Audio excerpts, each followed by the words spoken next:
Subscribe करें, press करें bell icon और पाएं मुंबई, नवी मुंबई एवं बॉलीवुड की ताजा तरीन खबरें।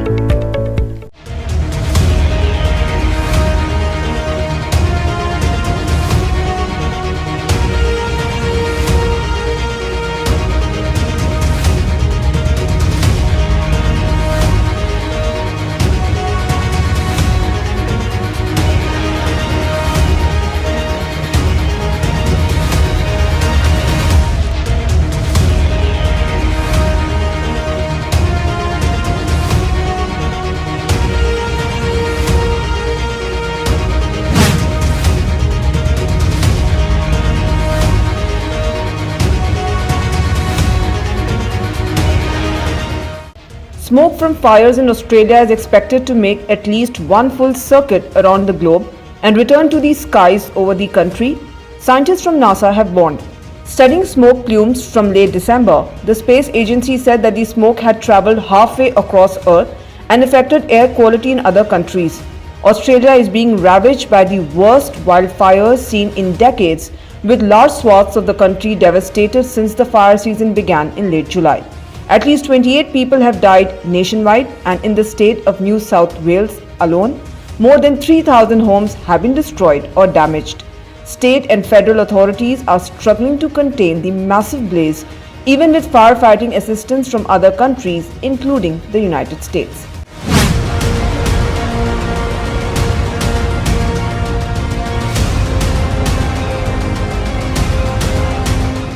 There have been fires in every Australian state, but New South Wales has been hit hard. Blaze have torn through bushland, wooded areas and national parks like the Blue Mountains. Some of Australia's largest cities has also been affected, including Melbourne and Sydney, where fires have damaged homes in the outer suburbs and thick plumes of smoke have blanketed the urban centre. Earlier in December, the smoke was so bad in Sydney that air quality measured 11 times the hazardous level.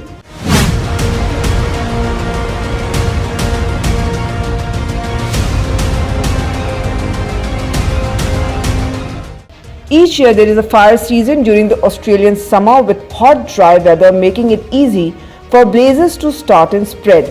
Natural causes are to blame most of the time, like lightning strikes in drought-affected forests. Dry lightning was responsible for starting a number of fires in late December, which then travelled more than 20 kilometres. It's not so much that what we're seeing is different, it's the frequency. And so we're seeing this extreme fire behaviour repeatedly over the last few weeks, whereas in previous seasons we might only see it once or twice a year, maybe a handful of times, whereas this year we've seen it in consecutive weather events. So in terms of extreme fire behaviour, we're talking about perhaps these fire-induced thunderstorms which are causing these fires to spread rapidly. They're causing extremely high intensity fires, strong columns, enormous columns that are sending smoke into the stratosphere, and I guess, as I said, extreme fire behaviour. Not many know that even humans are causing the fire.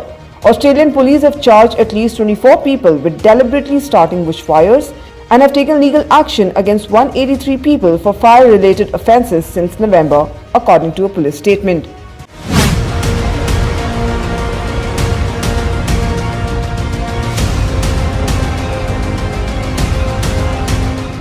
Fire season in Australia is always dangerous.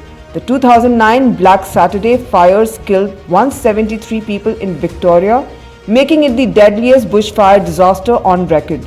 But conditions have been unusually severe this year, fanning the flames and making firefighting conditions particularly difficult. Australia is experiencing one of the worst droughts in decades. Meanwhile, a heat wave in December broke the record for the highest nationwide average temperature, with some places sweltering under temperatures above 40 degrees Celsius. Strong winds have also made the fires and smoke spread more rapidly and have led to fatalities. Since the bushfire started in New South Wales and Queensland back in September, the bushfire smoke has become a real feature of the landscape right through the eastern seaboard, and including for some of our major capital cities. And as more fires have started, we've seen the smoke become more extensive, and it's now even travelling around the globe. So there's several different factors that contribute to smoke lingering in an area. One is the proximity of a location to the fire.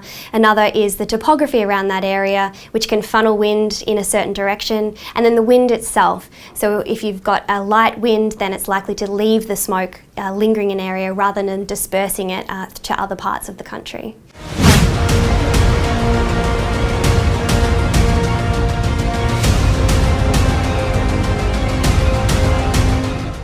Experts say that climate change has worsened the scope and impact of natural disasters like fires and floods. Weather conditions are growing more extreme, and for years, the fires have been starting earlier in the season and spreading with greater intensity.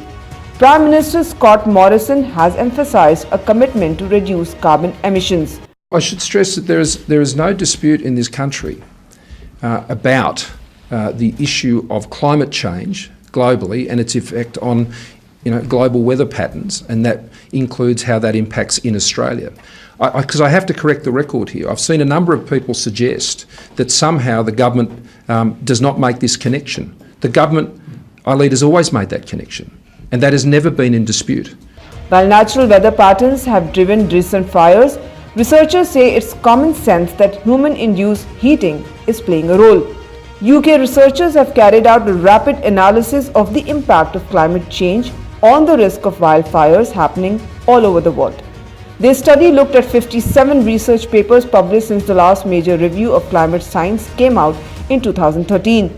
All the studies in the review showed links between climate change and the increased frequency or severity of fire weather. This is defined as those periods of time which have a higher risk of fire due to a combination of high temperature, low humidity, low rainfall, and high winds.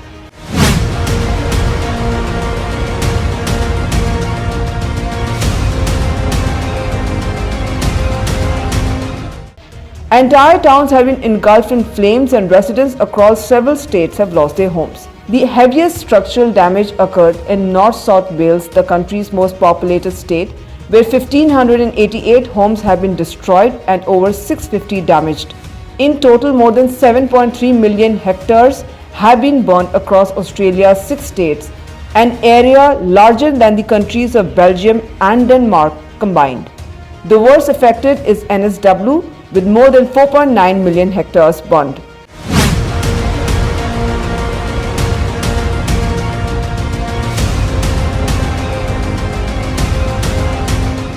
About 500 million animals have been affected by the fires, with millions likely dead, and that's a conservative estimate.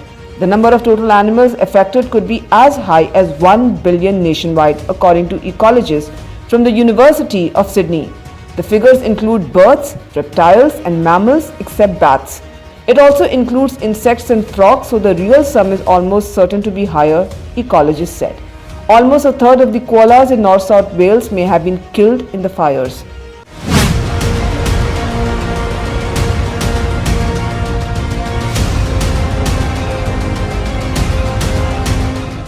In the days after wildfire tore through southeastern Australia's sheep and cattle country, farmers rushed to bury their dead cattle. Along with restoring power lines, water systems, and fuel supply across a vast swath of Australian southeast, disposing of dead livestock is a necessary part of the response to the fires. More than 6,200 head of livestock have been killed by fires in New South Wales. The fires have also gutted out buildings that store feed for animals and blackened the paddocks where they graze.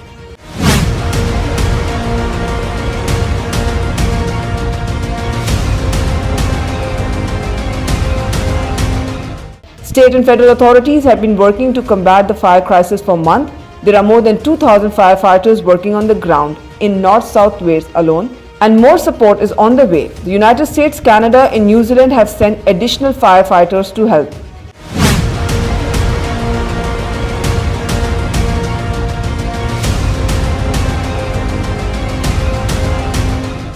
Unfortunately, Australia is only about halfway through its summer season.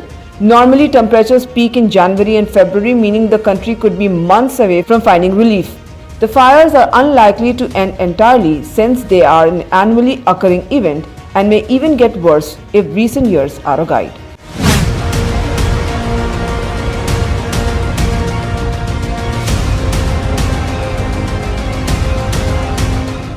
The signal of human-induced warming has become clearer in different parts of the world with passage of time. A paper published last year suggests the impact of climate change could be detected outside the range of natural variability in 22% of land that's available for burning. This has been seen in many regions including the western United States, Canada, southern Europe, Scandinavia and Amazonia. Human-included warming is also increasing fire risks in other regions including Siberia and Australia.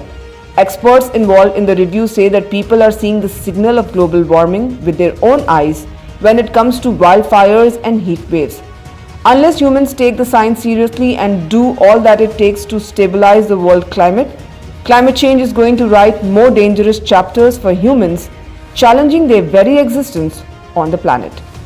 With Vijay Sonkia, Zeba Varsia for NMTV News.